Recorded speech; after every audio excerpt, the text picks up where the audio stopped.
most people get into real estate. They want to keep it for 10, 15 years, cash out. That's their retirement.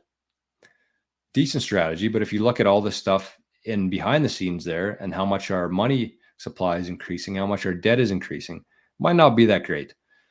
But at the same time, if you hold on to Bitcoin and you want to cash that out and retire, you have an entire worldwide market who's going to want to buy that Bitcoin. You don't have to find somebody to buy your drug house. You don't have to find anybody to buy it. You have a worldwide market who's going to buy your Bitcoin. BlackRock will probably buy your Bitcoin. And if you're smart, you will never sell that Bitcoin. You'll take on debt. You'll use it as collateral. Maybe you'll buy your own vacation home with that Bitcoin that you've accrued through the years. All of a sudden, you bought it back in 2024, 2034 rolls around, you're looking to retire. That the Bitcoin has gone up 100 times, let's say that, and you want to go take on some debt at the bank. Think about the bank's perspective here. Think about the bank's perspective here, and this is where I want to end it. So when you take on a loan at the bank, and historically farmers have been the ones who have really, Jose over in the Zap.stream chat says Bitcoin never cooks meth.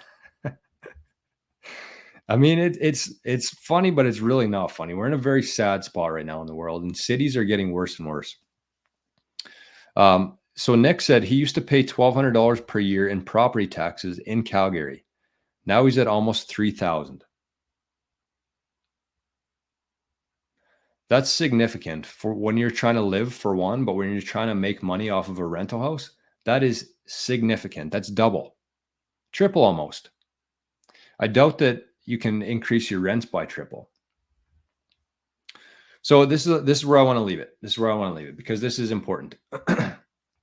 Farmers have mastered the strategy. They buy land. They never sell that land. They pass it on generations. They never sell the land. Every time they want to buy something, though, whether that is a vacation home, whether that's a new truck, they don't sell a sliver of their land to go buy it. They go to the bank, they take out a loan, and they use that land as collateral. Bitcoin is the 2024 version of land. It's the digital scarce land. So you do the exact same thing. You're never going to sell your Bitcoin.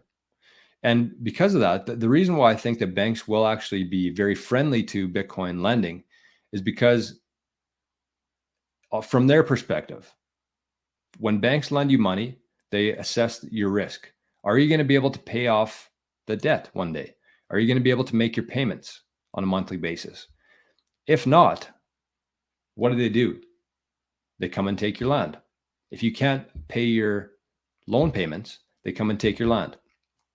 So now the bank went through all this trouble. They seized your land. Now they have to sell this. They have to sell that land. They have to find a buyer. They have to find a realtor. They have to find a lawyer. It takes months to do. Maybe there's not a whole lot of demand. Maybe you're going away from land, but into real estate. Maybe your rental home has been consumed by crime, drugs, and all of a sudden they have a very hard time selling this house for what it's valued at on the mortgage. Flip that on its head and you got Bitcoin. You stop making your loan payments. They just take some of your Bitcoin. And are they going to have to hire a lawyer? Are they going to have to hire a realtor? Are they going to have to wait 3 months to sell it? Nope. They can flip it over the next day because there's a worldwide market for it and it's a very liquid asset class. So, I mean, it just makes sense. It just makes sense. And when things make sense, you go towards that.